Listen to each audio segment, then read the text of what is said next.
Roughly 6 months ago, Sony launched a new breed of smartphone into the market, a smartphone that many desired but never really existed, but Sony took a bold step that has ultimately paid off for them.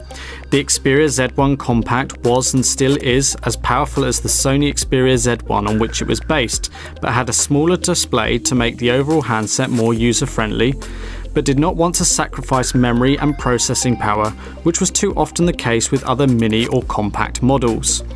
With the launch of the Z3 comes the launch of the Z3 Compact to keep the two in line with each other and much closer matched in terms of specification. So with less than a year between the two, how does the latest model stack up? Like its predecessor, the hardware is good but slightly more cutting edge. Compact but powerful is certainly what the Compact offers, and unlike the mini equivalents from Samsung and LG, the Z3C is not mini on specs. Whilst as you would expect this Android phone to be compared to other Android handsets, we cannot rule out the new iPhone 6 with its 4.7-inch display. The Compact is certainly going to shake up this space and should be a consideration for anyone looking at the iPhone 6 but not set on iOS. If not for the benefits the Z3C brings in features, then for the price. Even at RRP, the Z3C is £165 cheaper. Sleek and svelte may not be the words used to describe the original Z1 Compact, but the Z3 Compact is certainly more fitting of such. Not only is it slimmer by approximately 1mm, the softer and smoother curved edges offer a much more comfortable in-hand experience than the bulkier and squarer Z1 Compact. Like its big brother, the Compact has a solid frame, but it feels of plastic in construction, although underneath I believe it is metal. Each of the four corners have a separate piece of material inserted and colour-coded to the device. It detracts from the design ever so slightly but does have a very practical purpose. It is designed to absorb impacts considerably more effectively when dropped on the corners. With the Z3C gaining an extra 0.3 inches with no increase in resolution, remaining at 720 by 1280, the pixels per inch has taken a little knock-on effect, dropping from 342 to 319. Is the difference noticeable? Maybe to the most particular users and if you really look for it. Sit it next to a Full HD or Quad HD display and then yes, you can tell the difference. Maybe Sony should have included a Full HD display in the Z3C, but it is a question of balance. Images still look bright and crisp, and I think many can argue the screen quality is good enough for a mobile device in my opinion. Like any phone manufacturer, the technology inside is tweaked to produce the best on-screen results. There is within the Z3C two key technologies that have been used to assist in producing what you see. The first is Triluminous, which uses LEDs to emit purer reds and greens, creating a brighter and more uniform light. The second part is X-Reality for mobile, which optimizes images to improve color reproduction, sharpness and contrast, as well as remove noise. The result is personal opinion. The Z3C certainly pops that little bit more than the Z1C. I think all told the IPS panel does a pretty good job with good viewing angles and generally quite acceptable battery performance. Windows Phone and BlackBerry may be two types of operating system that exist amongst others, but at the moment it is primarily a two-horse race between iOS and Android. The Z3C is most certainly wearing the Android colours and is also aiming to win supporters of iOS thanks to what the compact powerhouse offers. When there was once discrepancy between the OS, both are becoming more similar and apps are most certainly available on both platforms. Be it your social networks, business or personal fitness apps, you will find them on the Google Play Store that comes loaded on the Z3C. As an Android device, you get access to all of the popular Google services including Gmail, Calendar, Maps, Music and more. If you are new to Android, then one of the key appealing features is the way in which you can make the phone yours, personalising and tweaking to make yours different to every other.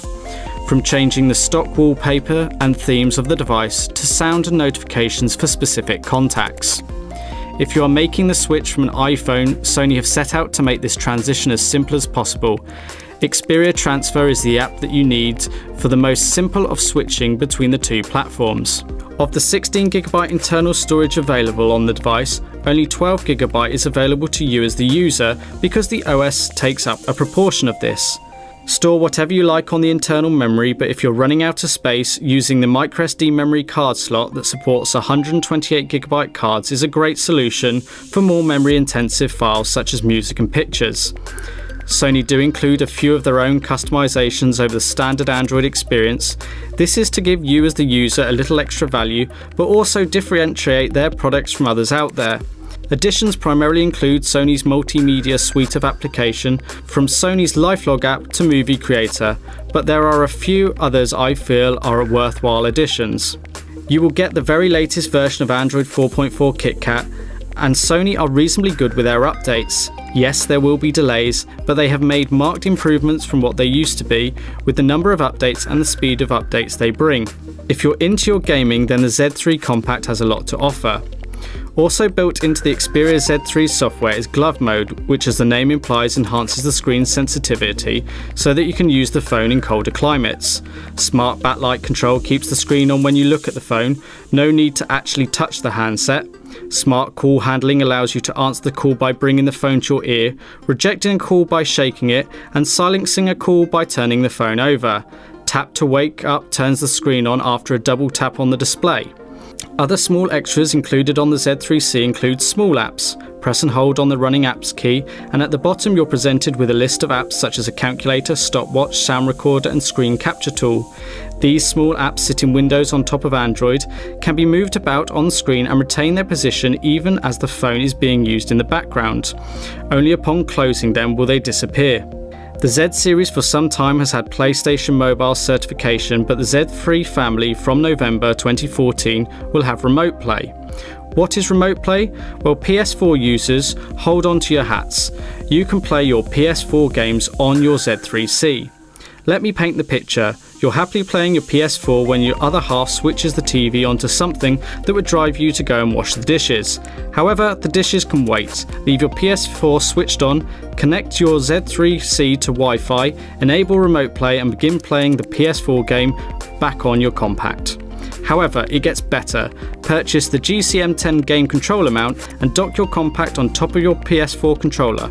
Now you can play the game with the PS4 controller. The quality of the game is downscaled to boost performance, but we can live with that. If you wonder whether the compact can handle it, then fear not. A quad-core 2.5 GHz processor and 2 GB of RAM will keep this and other daily tasks performing quite nicely.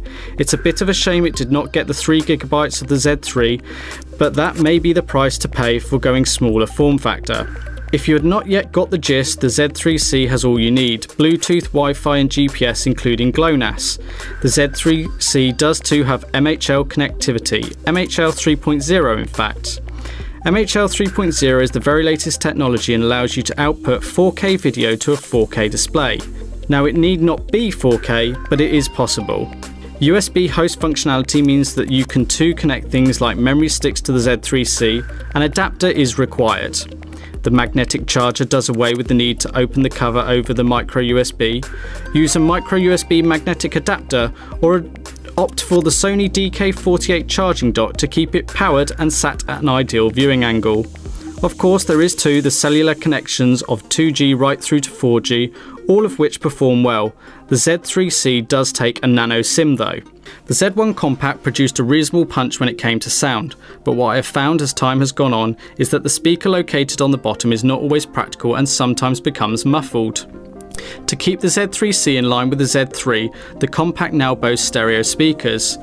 Improved audio is helped further by the inclusion of DSEE-HX, Digital Sound Enhancement Engine, and high-res audio. In our unscientific test, the Z3C was registering in the high 80s on the decibel meter, approximately 10 decibels higher than the Z1 Compact. The sound clarity was pretty good, better than the Z1C, although compare it to the Z3 and it sounds a little like it's struggling. The Z3 sounded a little more rounded and balanced. That may have something to do with the speaker and the space in the body of the phone. The Z3C has a few marginal differences over the Z1C camera. The first is that the Z3 now records in 4K, capable in excess of 5 minutes. 4K footage is downscaled when played back on the compact screen, but can be viewed in true 4K via the MHL connection. The second main difference is the ISO, which means you can capture better low-light photos. There was a marked improvement. Taking the best in Sony camera technology and squeezing it into a mobile is always going to be a challenge, but they have managed to do a good job and the performance is consistent across the Xperia Z family. The results are generally very good, always best in bright, natural light scenarios. You still get pretty decent shots in lower light environments thanks to the onboard technology. In some shots, whites did blow out and the quality is lost quite quickly when you zoom in. Using flash can leave shots appearing grainy on occasions, but on the most part photos and video results are very good. I take the majority of my images in superior auto mode. Most of us will use this option rather than delving into the manual options, but they exist if you want them to get that perfect shot. In the interest of trying to be fair, as most of us use point and shoot, thus using manual mode may result in better final results. There are plenty of shooting options, including time shift mode that captures 61 images in just 2 seconds. The dedicated camera key is also a massive plus. You can keep a firm grip on the phone whilst capturing the image.